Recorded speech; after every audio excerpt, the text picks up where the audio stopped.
Hello everybody and welcome to the round 10 AFL tips and analysis video. We're finally up to the double digits. My name is the Matt Danger. I'm joined here by the lovely uncle. How are you, mate? Good. How you going? Yeah, we're good. We're in a nice collared shirt with a little jumper over the top. I look snazzy. You are too. I look snazzy. If you like or don't like whatever you see, just let us know in the comments below. If you do, give us a like and subscribe. Yeah. We're trying to grow the channel as much as possible. To start off this week, we're going to have a look at my updated ladder predictor for the year. I've made a couple changes. Even Hawthorn are now up to 7th. They're up to 7th. I think there was a game where I had Fremantle versus you guys in Perth, and I think I had Fremantle, but definitely changed that after the back of some pretty terrible rounds for them. Okay. So Hawthorn should be tied on. It's down to percentage between them and GWS. I didn't expect them to get up, so they're an extra 4 points as well. But I suspect Hawthorn will probably sneak at least into a home final somewhere. But that will continue on. Last week's tips, were pretty average at best. You received 6, and I received 5. 5's pretty under below. I think 6 is the bare minimum you want out of a tipping reaction video. So we'll try and do better this week. The tips we got wrong were Fremantle, obviously. Sydney, we both got that one wrong. You had the correctly guessed Gold Coast over Bulldogs. I was pretty close to getting it, but wrong one. Both got Geelong wrong, but we got the tie for the Brisbane and North Melbourne game, which I think is a cracker of a game. Great round, obviously. It was a good round. Honestly, sorry. I mean, the closest round we've had in the AFL era. Apparently. Yeah, so we'll kind of analyse that round as we go this week, but that brings you up to 55 and me up to 51 for the year. So I'm quite behind you now. 4 tips is going to take a few weeks to get up. So they just have to follow me instead of you, don't they? Exactly. That's right. You see, they go for you if they want the boring favourites. They go for me if they want some weird, wacky, risky and frisky tips. Yeah. Fair enough. To start this week, though, we've got Gold Coast and Hawthorn starting us off at TIO Stadium up in Darwin. I'm going to correctly go Gold Coast this time. I'm not going to fuck around with them. I thought that they were pretty good this week. Darwin's kind of a lock for them. Even though Hawthorn, I don't know, might be slightly better than Bulldogs, possibly. That's a bit of an argument for another time, but I'll still stick with Gold Coast and Darwin. Yeah, 7 from 7. They are up there at TIO. They've won, and out of versus Hawthorn, they've won 4 of the last 5 as well. So they've got the recent wood over the Hawks. Interestingly, both teams are coming off the 5-day break, and I talked about the 5-day break stats last week. Yep. Collingwood broke that. They won coming off a 5-day break. But both of these teams on a 5-day break, so those stats aren't going to change. The interest for me is that the heat and the humidity up in the Gold Coast last week on the back of a 5-day break, Gold Coast have already flagged they might make some changes on the back of that. They've already sent some people from last week home after the game. So we know there'll be some changes. How exhausted will they be? Hawthorn was a tight game against Melbourne, but relatively easy. It wasn't overly tough on them. They've flown up early as well to acclimatise. So I'm tipping the Gold Coast, but as a Hawthorn supporter, I am quietly confident that we might get the job done here, but I'm going to stick with the Gold Coast that's probably the logical bet considering their record up there. Yeah. It'd be interesting because, as you said, I don't think it was a 4-quarter display from Hawthorn. Like, it was a 4-quarter display, but they didn't have to play for 4 quarters. Melbourne kind of stopped playing in that last quarter, so they were able to kind of take it easy, I guess, for a little bit there. Be interesting though. Be interesting to see what that. Yeah, it'll be a good game. Finally, we get a Thursday night game that's actually quite watchable, I think. So. And you can watch it live here with us on YouTube and Twitch. Good plug. Yes, indeed. Then Friday night we've got Sydney versus Carlton at the SCG, 7:40. I'm leaning towards Sydney. Sydney at home. I don't think Carlton play very well up in Sydney. It's kind of like Adelaide, where Carlton don't really perform too well at Adelaide Oval either. So I'm going to lean towards Sydney, but to be honest, I don't know. It's hard to tip either of these two teams, Uncle. It really is. Got no. They're a bit flaky, aren't they? Yep.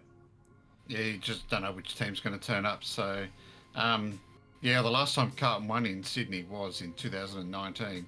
So you're right, they don't have a good recent record up there, and Sydney do have a 6-4 record over them as well in the last few years. So on that basis, yeah, I'm going to go with Sydney as well. Yeah, I think it's just home field advantage. You can't even doubt the home team. Yeah.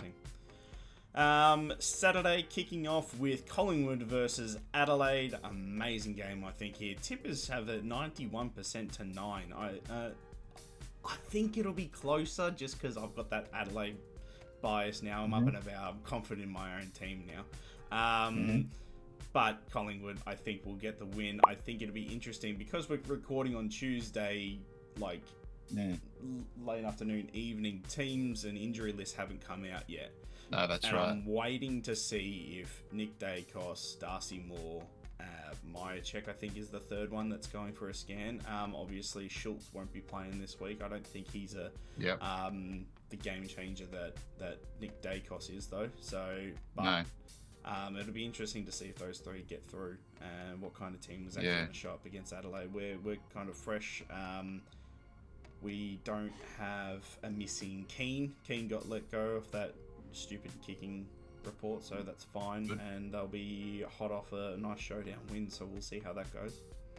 Yeah, it was a bruising encounter, wasn't it, against Port Adelaide, so they'll be cock-a-hoop on the back of that. Collingwood actually haven't lost to Adelaide at the MCG since 2014, so it's a bit of a bogey. In fact, Collingwood haven't lost to Adelaide in the last 9. They're 9-0.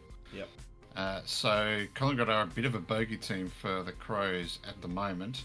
Also, Collingwood coming off a 9-day break. They had that early game in Fremantle. They've had 9 days to recover. My 9-day stats are running at about 65%, a win rate to the teams coming off a 9-day break. So on the back of all that, I'm going to go with Collingwood. I think Adelaide will show up. It'll be a good game, but I'm pretty confident on Collingwood winning. Well, I think the last 4 games, the combined margin is 12. From the last 4 games. So I think we'll get a close affair, especially Adelaide are better than they have been in those previous years, in those previous encounters, but Collingwood's form and system, they're just so good at the moment that I think I can't really give the overall edge to either one, but I guess I'll go Collingwood at home. Are you streaming it? I'm at the game on Saturday. Oh, you're going. No streams on Saturday because I will be live there at the game. If you want to stream, I don't think I can get away with it. No, maybe not.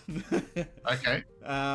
But after that, we have Port Adelaide versus Geelong in Adelaide at 4:15. Going Geelong here, they have a good record at Adelaide, surprisingly, and I don't know if Port will show up this week. I think last week might be the one off just because it's a showdown, and showdowns don't really matter about form or anything. But Geelong, I think, are going to be a bit hurt after their close loss to GWS, so I think they'll be raring to go this week.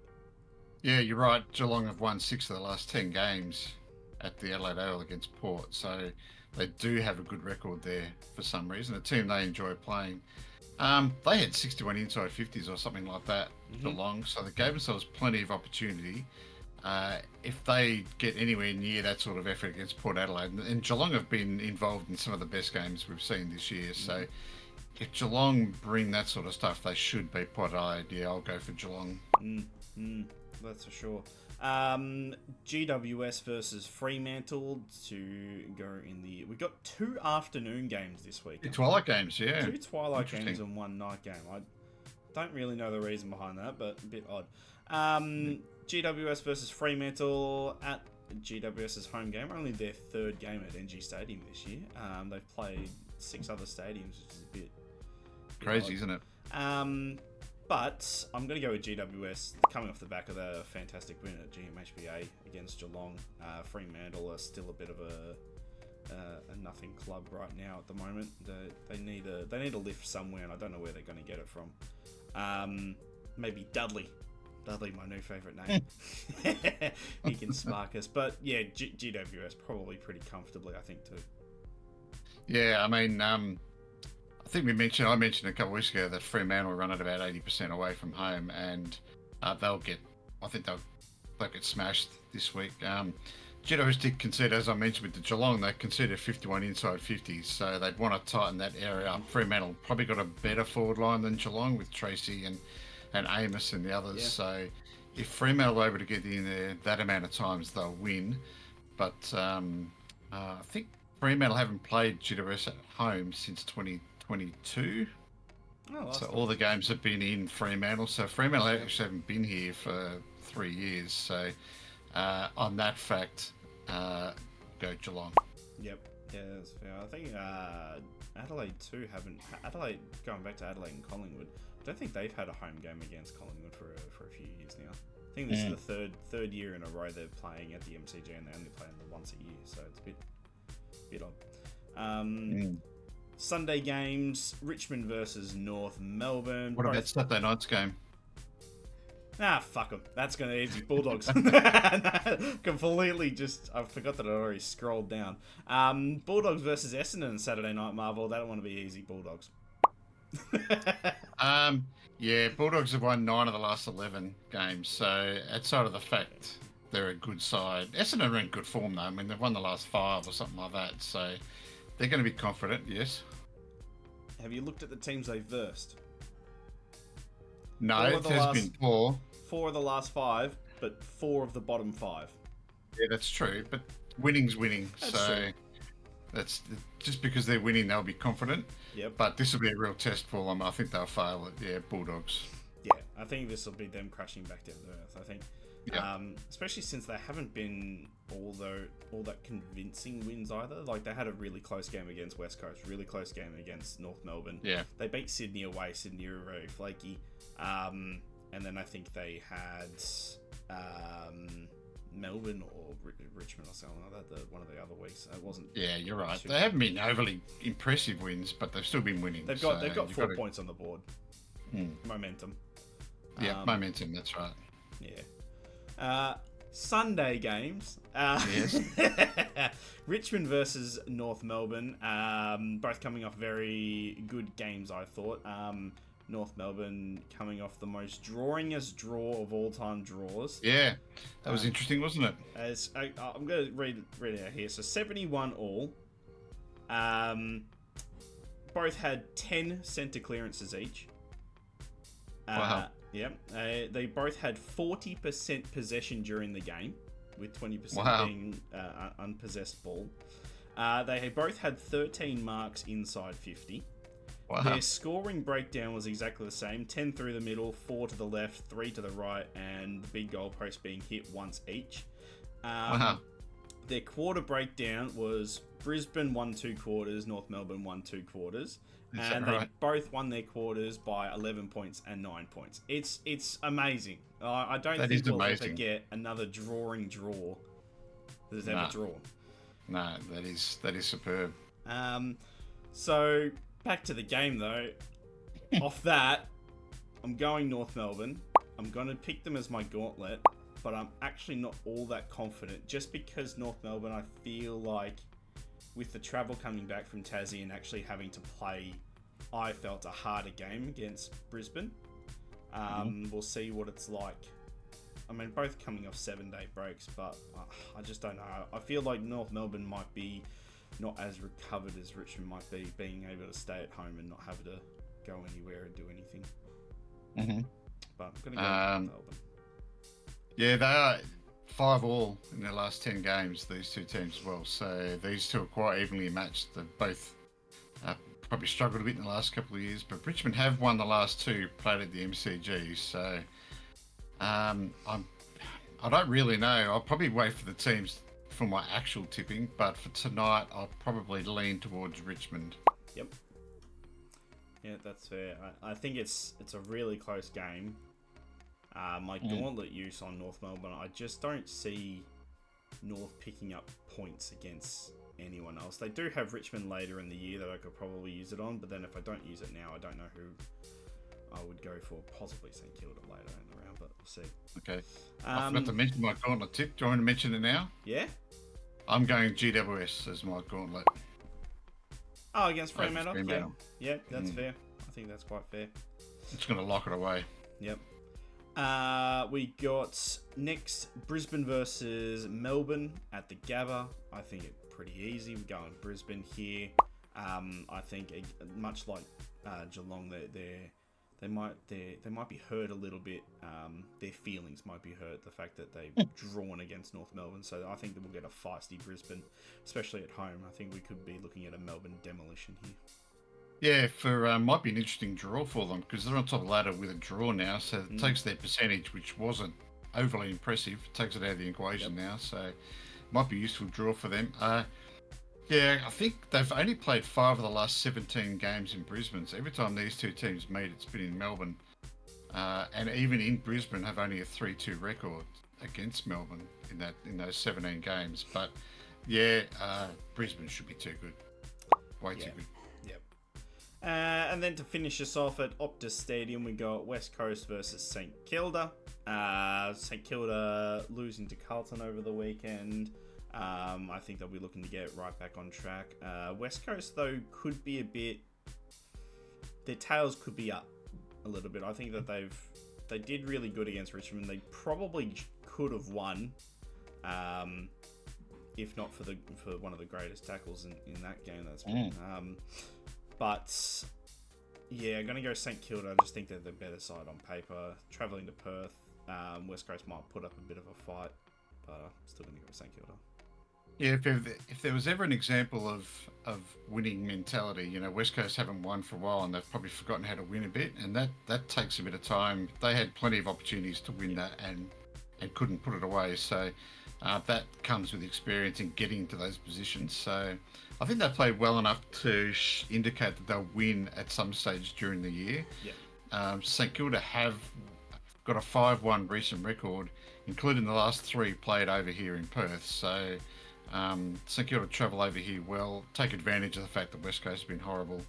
I'm not going to pick the Eagles this year, so I might get 1 or 2 tips wrong, but I'm going to get 20 or 22 of them right. I'm going with St Kilda here. Yep, that's fair. Well, there you have it. There's our tips and analysis of the round. Make sure to join us live on Thursday and Friday night. We've got a couple good games to show you with Gold Coast and Hawthorn, then hopefully Sydney and Carlton put on a bit of a show as well. But that'll be here live we go live about 5-10 minutes before the game starts. So make sure to check us out here, and we'll see you next week. Bye. Look forward to seeing everyone.